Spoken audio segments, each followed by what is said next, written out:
I'm Nicole Shanahan, Bobby Kennedy's running mate. Welcome to Back to the People podcast, which highlights the growth of a movement uniting America, where our government is free from corporate capture and where we give voice back to the American public. Speaking of the personal side of Julian and your story, you're his brother. Tell me about your childhood together growing up. He was very much part of the early internet because he really believed in the power of the internet and the power of the internet to spread knowledge. The internet should be a place of free and open discourse, not owned by the government. And the cyberpunk culture is a response in many ways to that coming under threat. That authoritarian takeover of the internet created a pushback. What was that moment that it all started coming together for him that he would end up creating WikiLeaks? He wrote a paper in 2006 called Conspiracy as Governance, Corporate Media, Corrupt Governance, Corrupt Corporations, who all work together to, for their ends, not the people's ends. And it was outlining the problem, and then WikiLeaks was the solution. Everyone is pointing to the 2016 election. There was the sense that the social media platforms had somehow hurt the Democratic Party. Why do you think Julian was so singled out? WikiLeaks obviously published the DNC leaks, how the Democratic Party rigged the primary, definitely seen, I think, as a threat to the established order. This year, Congress passed a bill, FISA, that allows the government to now surveil without warrant. He was predicting all this, predicting this surveillance. Even before the Snowden leaks, they knew it existed, but they didn't have confirmation. What is Julian's life like day to day? Is there an opportunity for an appeal? The UK courts have now acknowledged this case as a threat to freedom of expression in the United Kingdom. If they extradite Julian, this Espionage Act will impact all the freedom of expression of everybody in the United Kingdom. RFK Jr. has had a very strong position. When he gets into the White House, he'll drop the charges. Last night he said he'd put a statue up for Julian in Washington. So, I think there's a growing consensus now that this has to come to an end. And I think, as Julian's family fighting for this, we're now feeling, we've got a bit of wind at our backs, and that Julian could be free one day.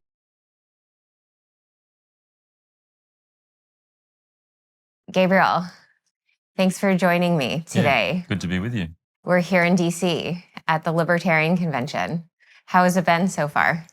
We get a lot of support here at the Libertarian Convention. It's a very supportive community for Julian, for what Julian stands for. I've been working here in Washington all week, working in the Congress, trying to lobby for a resolution that we have before the House. And so after being up on the Hill all week and then coming and talking to the Libertarians, it's such a relief to speak to people who actually get what's at stake in Julian's persecution. What has the reception on the Hill been? Yeah, it's been pretty mixed. We always seem to get one spooky meeting, where these spook-type people come out of the woodwork, and they're the most interesting ones, the people who push back and say that, Julian should come here and face justice, and that, as if he's committed some crime. And I think those are the most, to me, it's always good to have an antagonist in a sense, to be able to really argue our points of why the prosecution should be dropped. But more broadly, people are just interested to hear a different perspective. They're not necessarily getting through the Washington Post or any of the corporate media. So I think that's mostly what we encounter when we're doing our meetings. People interested to hear our side of the story, to hear Julian's side of the story, to hear a personal account, get a personal connection with somebody who's at the centre of this persecution. Okay, speaking of the personal side of Julian and your story, you're his brother. Mm-hmm. Tell me about your childhood together growing up. Well, I only got to really know Julian. He's 11 years older than me. Yeah, so I only really got to know him when I was in my late teens. Actually found out that I had this pretty special moment where I found out that I had a brother, right? So I didn't really know that Julian existed. And so when I was, I think in my probably 17, Julian got in contact with me directly, sent me an email saying, I'm your long lost brother. And yeah, our relationship developed from that point. And it was... Where were you living? Where was he living? He was living in Melbourne. I think he was at university in Melbourne. I was living in Sydney. And yeah, so we were living in different cities. But after we started engaging over email, and then he would come and visit. He would come and visit me when in Sydney. And yeah, that was a really special time getting to know Julian and really understanding what he'd been through in his life and where he had got to up to that point, and all the things that he achieved, because he had he'd been a programmer, a hacker in when he was a really young man, and all those, going through all that and talking to him about those times and that activism that he did was, to me, inspiring and really special time, a much simpler time. Yeah. To explore. Your first impressions meeting him for the first time, what was he like? Like, where did you see each other for the first time? Yeah, we saw at my family's house which is in Newtown, which is an inner city suburb. Yeah. In Sydney. My dad's an architect, so it's a very unique designed house with a roof garden, lots of wood and stained glass and things like that. So meeting him there and him coming and living with us and staying with us for extended times it was a special time. And I always remember he has this ability to explain, complex, things in physics or mathematics, and really explain them in a way that makes you feel at the end, oh yeah, I knew that. I knew exactly what you're talking about. So I think that's something that I don't come across very, very rarely in people, being able to do that. And yeah, many conversations with him over that period, and learning about each other, meeting my nephew, his son, and things like that. So yeah, it was a special time around then. And that's probably, I've always had a sort of very much an anti-war bent, and he had as well. And so we bonded over that as well. So he was a hacker, a lover, curious person seeking truth from a very young age, it sounds like. And it seems like it was an innate part of who he was and what drove him.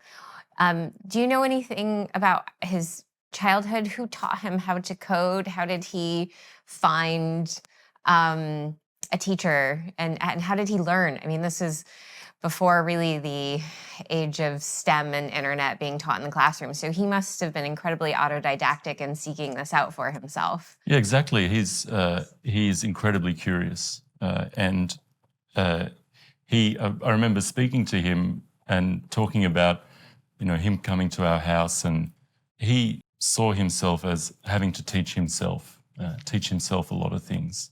And because he didn't grow up with our dad, he would say when he first came to our place, he came there and he saw all these books, on the shelves, and those were all the books that he had been interested in and had to discover for himself. And I remember him saying that he was a little bit, when he first came, and he was a little bit not angry, but sort of like, well, I could have got such more of a head start and realised that he sort of realised that how much he had thought he'd built from himself, but also how much was actually passed down genetically. And coming to that realisation, I think, was a special time for him as well, discovering that genetic link to his family. Wow, that's amazing.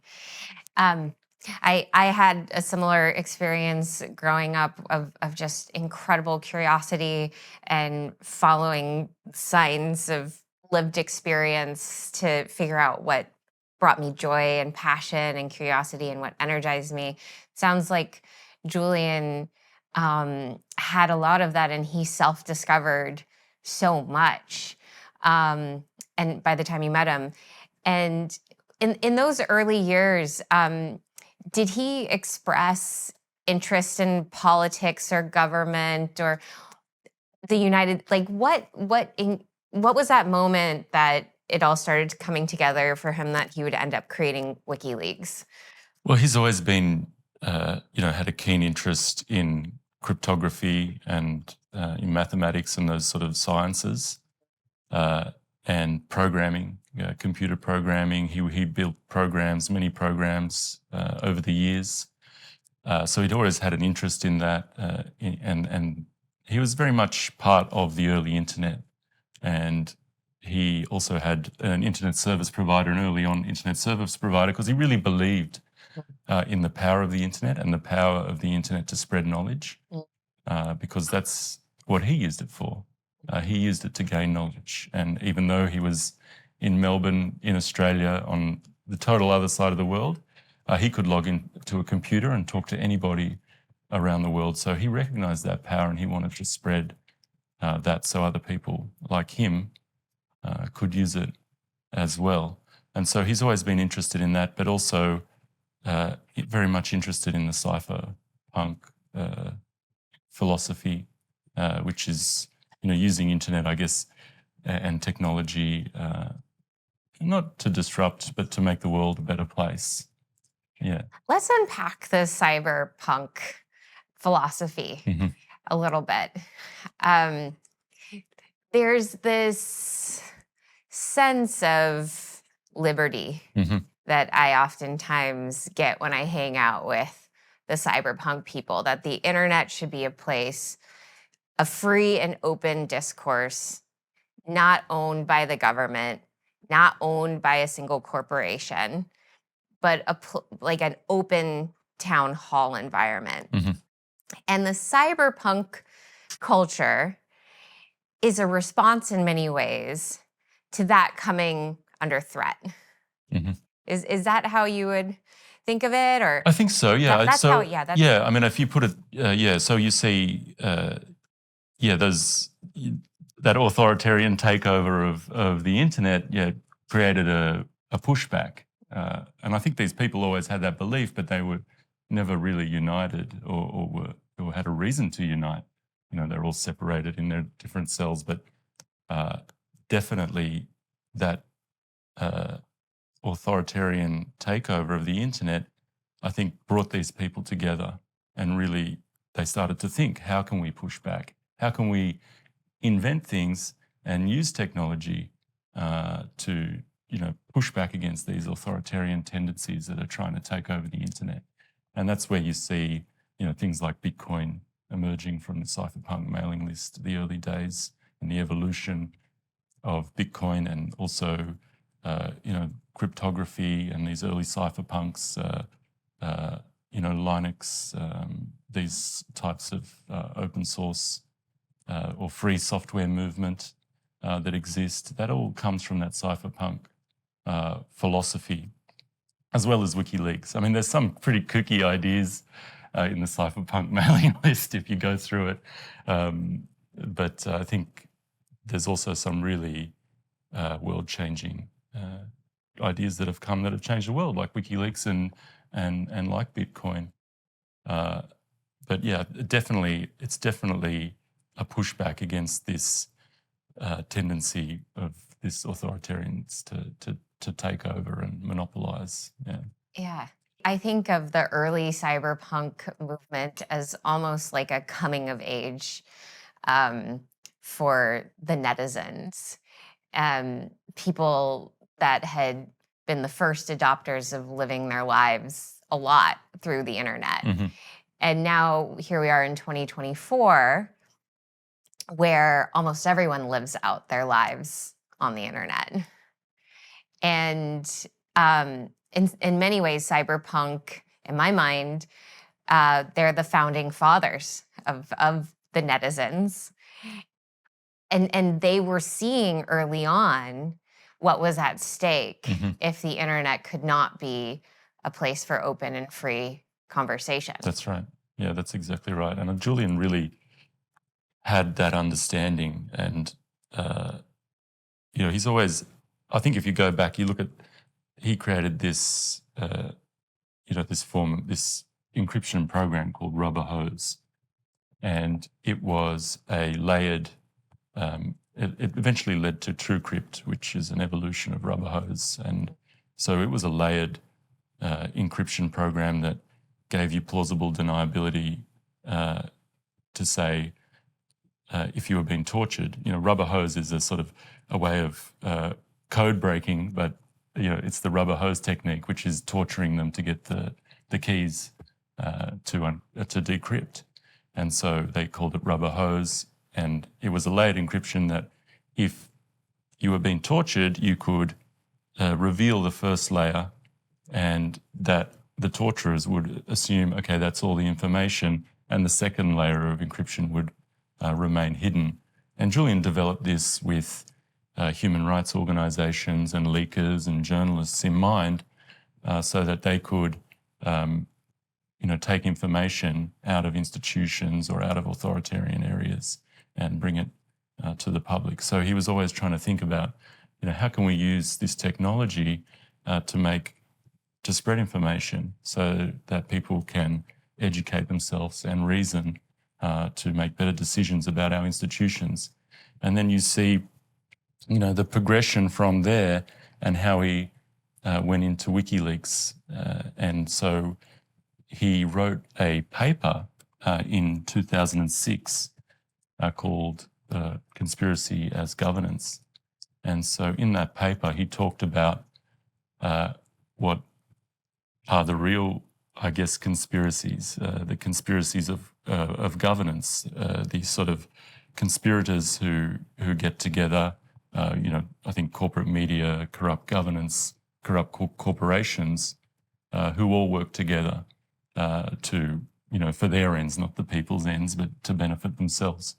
And so he theorized that these conspiracies require secrecy to be able to function without getting pushback, from us. Because once we discover what they're up to, and then we push back against them, push back against these authoritarian type systems because we don't like them as populations. And so he theorized that by increasing the secrecy tax, he called it a secrecy tax, among these conspiracies, would eventually lead them to be more and more inefficient, and that they would eventually crumble if their secrecy tax were to become, at a level that made them operate even slower, unable to react quickly to our opposition.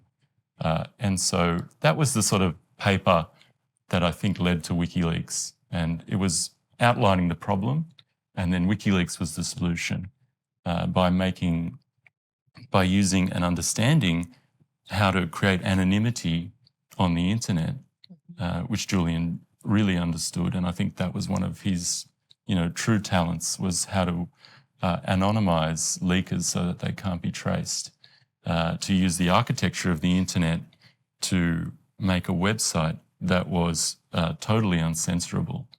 So he used the architecture of the internet and also jurisdictional arbitrage in a freedom of speech sense. Like we often hear about that in finance, people using jurisdictional arbitrage to get away from paying taxes. Yep.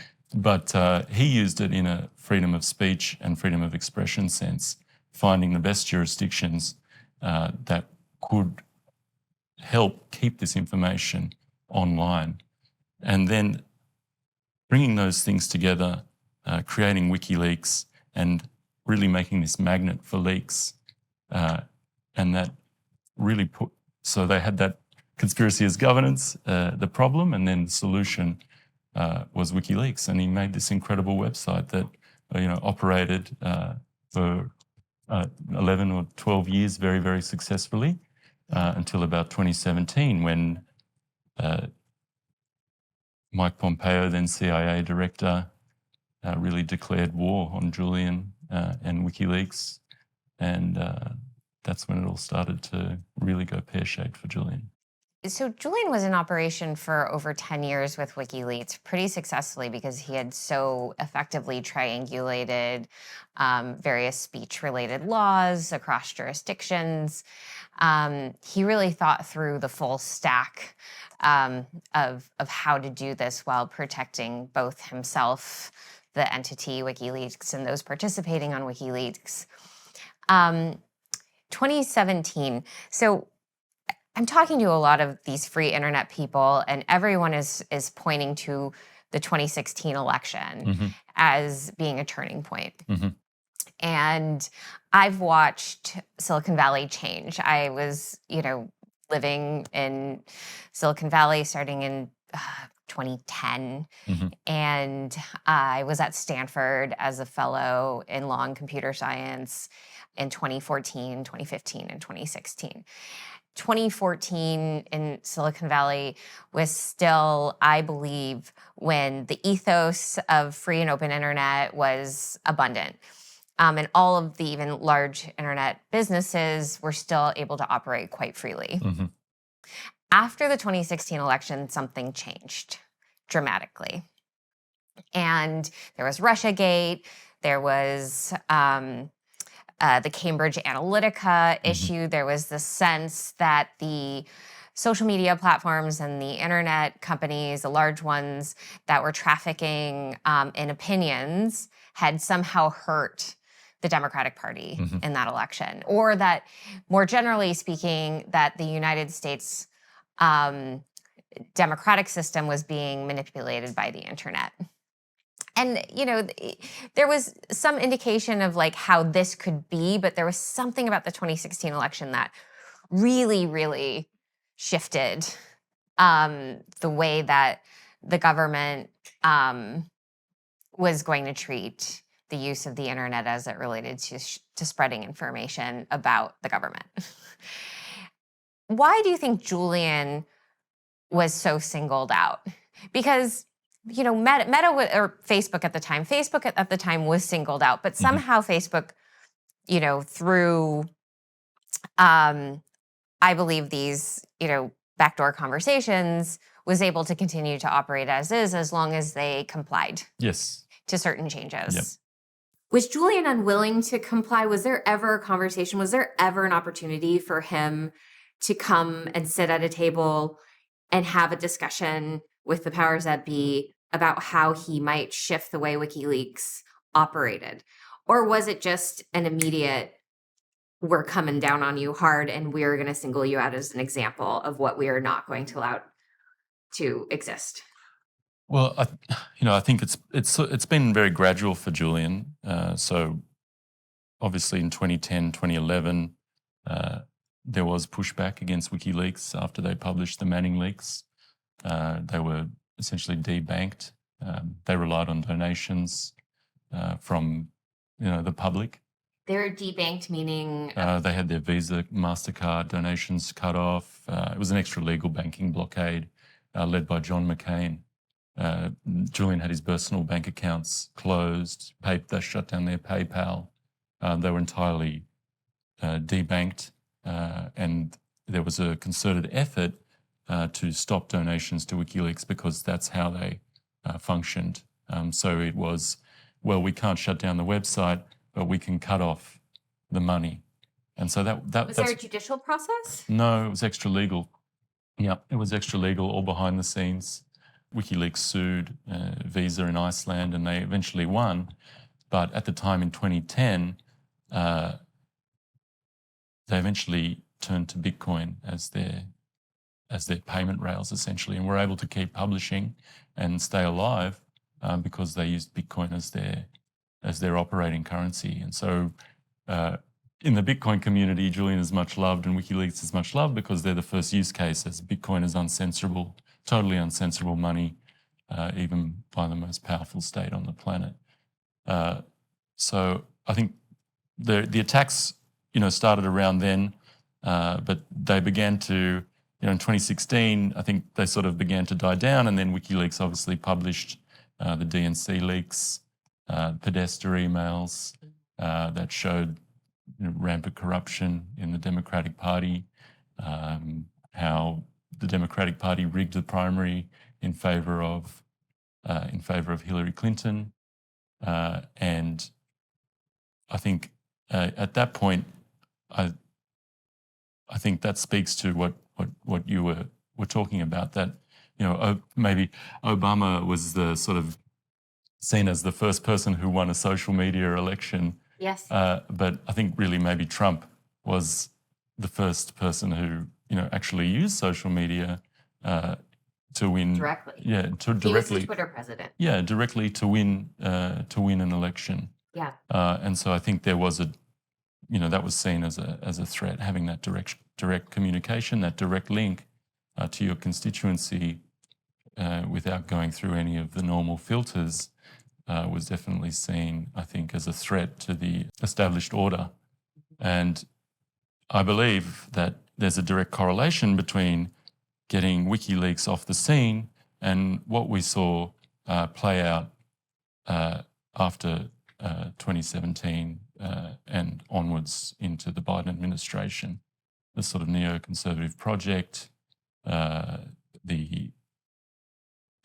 the vaccine-related mandates and things like that. I think if a sort of unstoppable, uncensorable, 100% correct record platform like WikiLeaks had have been around during that period, we might have had different outcomes.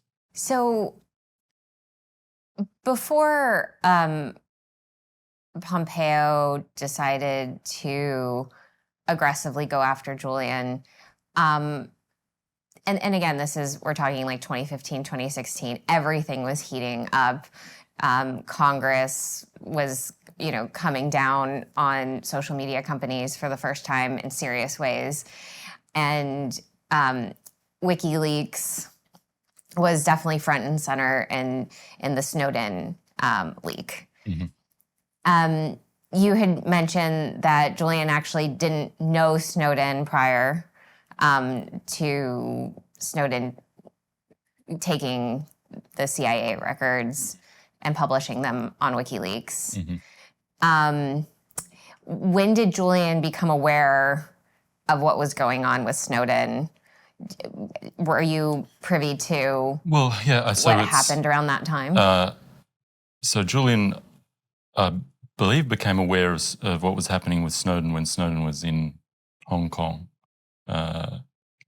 and that Snowden needed help to get to safety. And so that's when WikiLeaks and Julian actually got involved, not in the actual leaking or the actual publishing or leaking. Obviously, Snowden, did that on his own, and then he collaborated with Glenn Greenwald and other publishers to actually leak that information or publish that information. But Julian really just got involved in, he's always been, how do we protect sources, and helping Snowden was absolute priority for Julian. Helping Snowden get to safety as an absolute priority for Julian and other leakers like Daniel Ellsberg. So they see that, the incredible risk that these leakers take. They risk their whole lives. Their whole lives could be ruined. They could be killed. They could be put in jail. And so Julian's life has been spent thinking about how do we protect these people? How do we use technology to protect these people?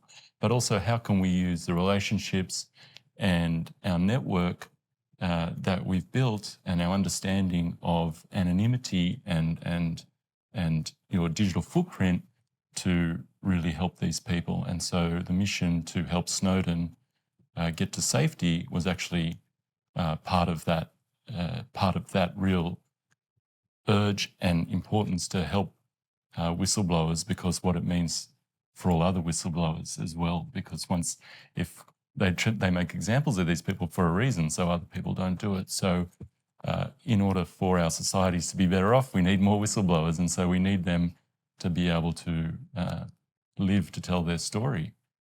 And so that's when WikiLeaks and Julian really got involved and started putting together a plan to get Snowden to safety. And Sarah Harrison, who was working for Julian at the time, went and met Snowden, and they flew to Russia, where Snowden's passport was cancelled. And the intention was always to fly on to a third country. And so Julian had many relationships with governments in Latin America.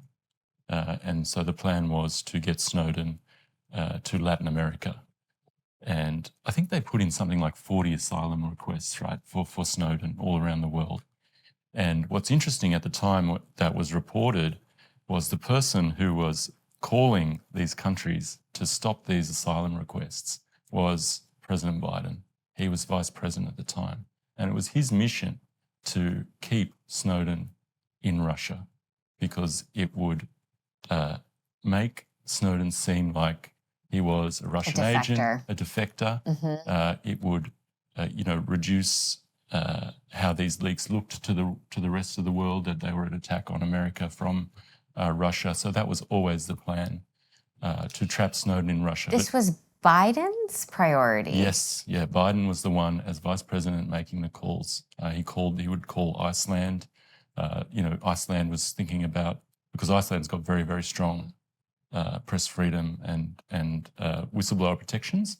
And so they were really considering giving asylum to Snowden, but through the vice president pressuring them, they decided not to.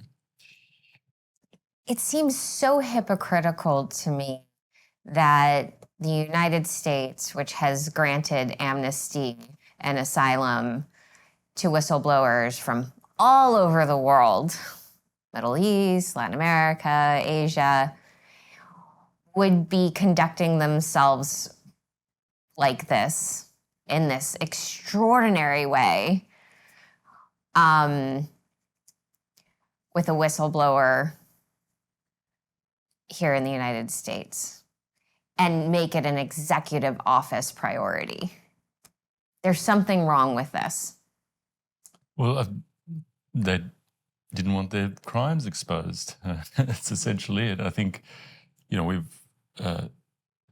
it's been seen time and time again that those in power want to hide their crimes, and I think that's a real problem with these regimes that are in place. That and it's sort of any administration that gets in, and these institutions, they don't want to be exposed. They have a tendency for secrecy, and that's why it's so important that we have people like Julian, people like Snowden, able to do this work, this very important work, because it's a civic duty for these people. I mean, many of these people take oaths to the Constitution to uphold that, and I think exposing that criminality from within these organisations is actually civic duty of these people. And let's unpack that. I mean, what Snowden uncovered was the government spying without warrant.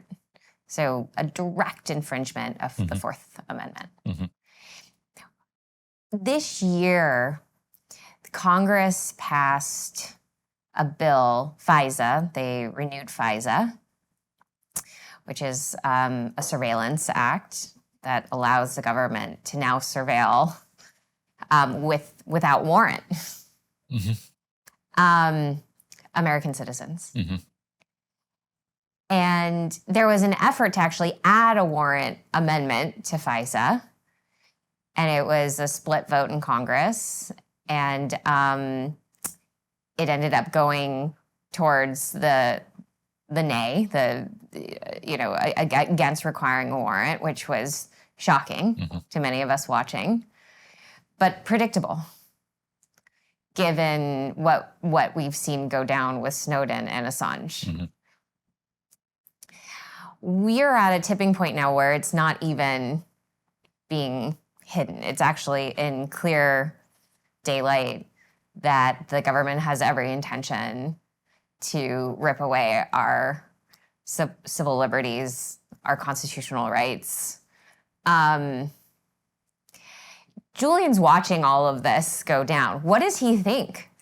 Well, you can look back to his writing, even from 10 years ago, and he was predicting all this, predicting this surveillance.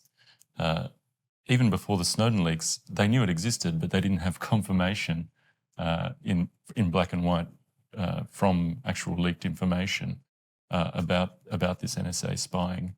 But he's written about this and said things that, like, we are the last free generation. Soon we're going to be manipulated in more and more subtle ways that we don't even understand. And I think this FISA bill, combined with things like, the potential for AI integration with all this surveillance. Well, it's already happening. I mean, we are very well aware that many government agencies are using AI for censorship and surveillance. I mean, they go hand in hand. And they're not even truly even hiding it after the pandemic. I think generally there's awareness, but I think there's an outcry that is being limited and almost herded. I feel like everyone who's stepping out there and trying to show everybody what's going on and what's at stake is being quieted and herded. And there's this feeling right now, though, of mounting a defensive, but it is all coming from civilian journalism. Yeah.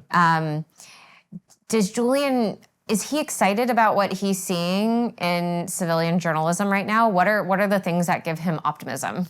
Yeah, I believe he is excited about those independent journalists, that are out there doing work. I know he, engages with a lot of independent journalism as much as he can, given his limited connection to the outside world. But I think, you can sort of draw a line from WikiLeaks' work to this flowering of independent journalism, the loss of confidence in corporate media. And I think that is due to a lot of WikiLeaks' work. They exposed the corporate media for what it actually was. Julian's method of scientific journalism, having been able to take the leaks away from behind these corporate firewalls and actually give everybody access to these leaks, really expose these media organisations for what they are.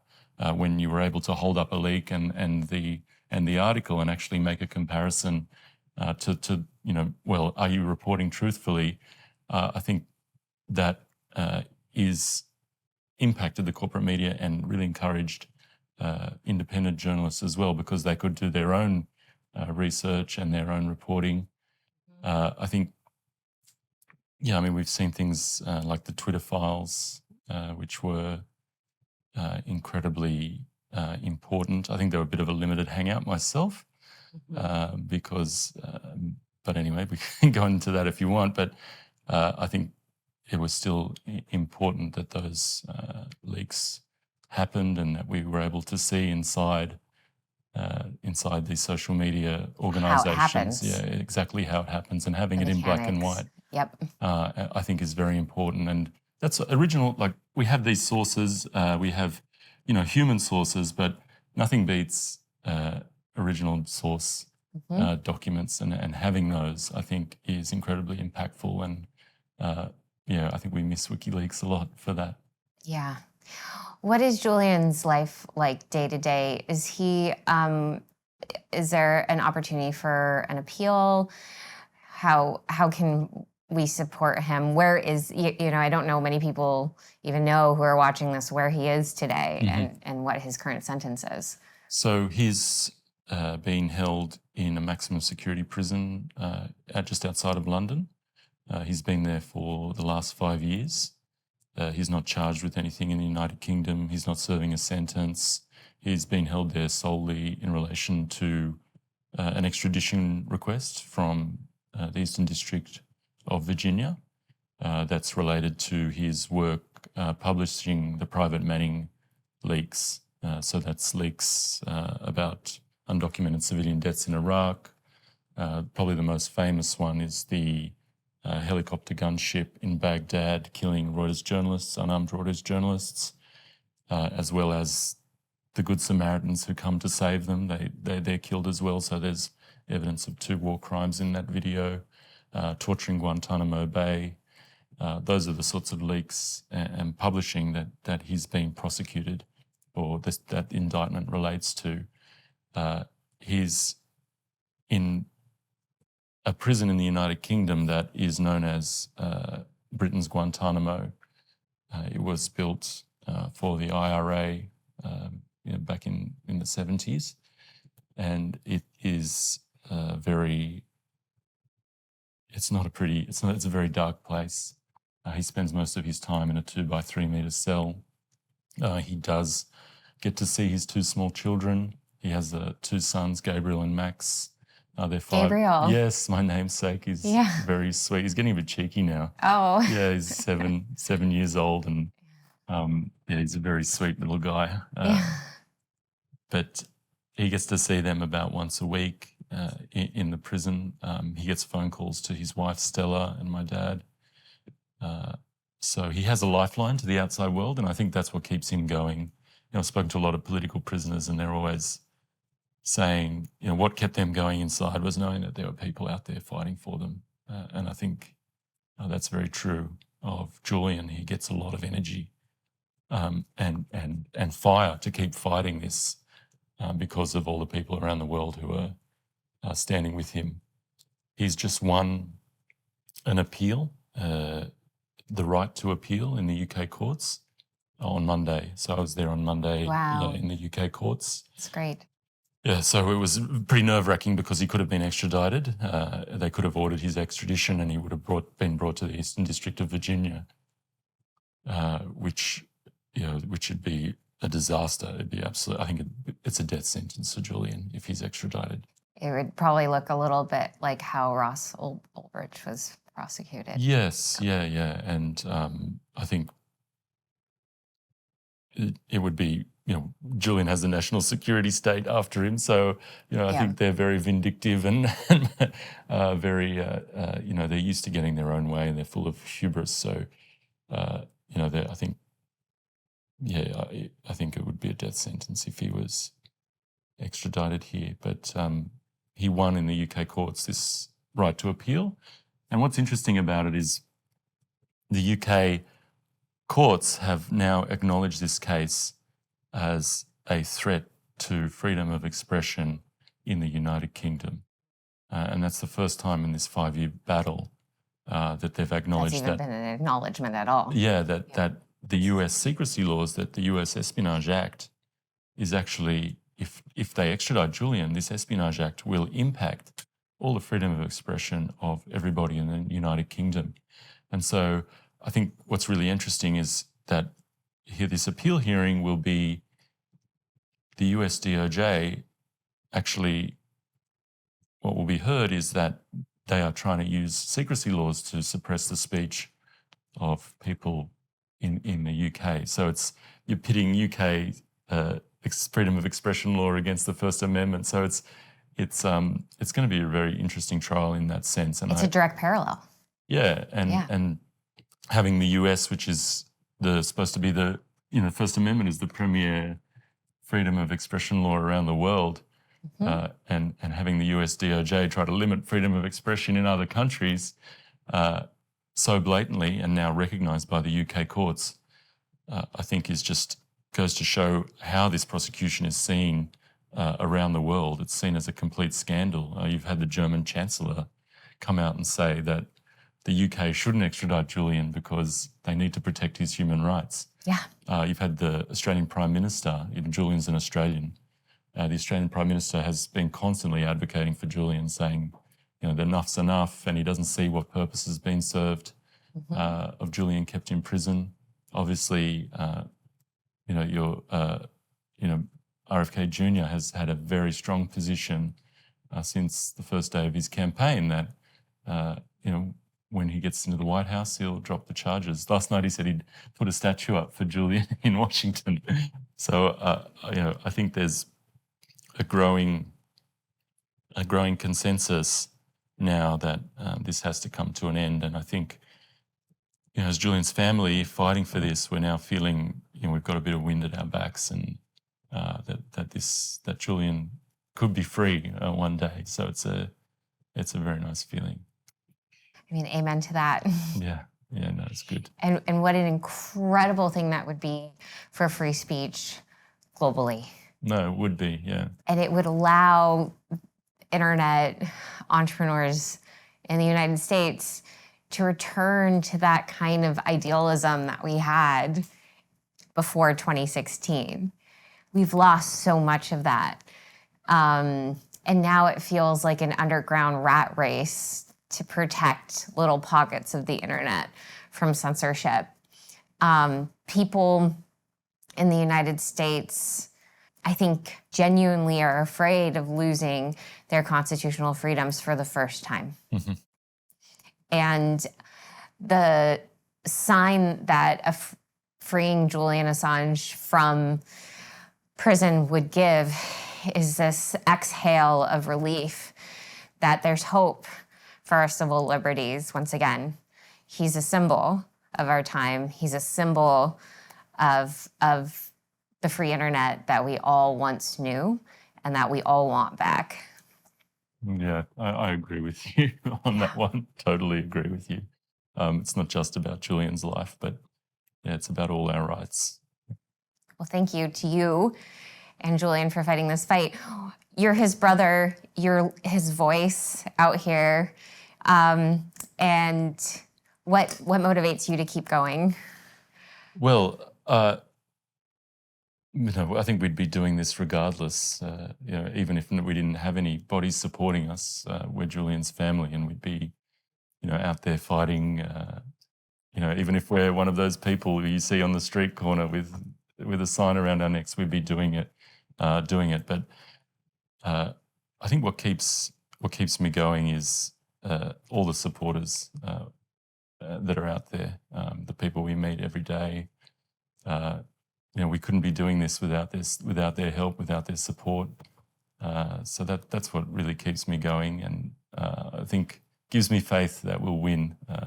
That the more people we talk to, the more people we explain what's at stake, the more people come to Julian's side, and that I think keeps me going. That gives me faith that we're going to win this fight. Well, I think that it's winnable.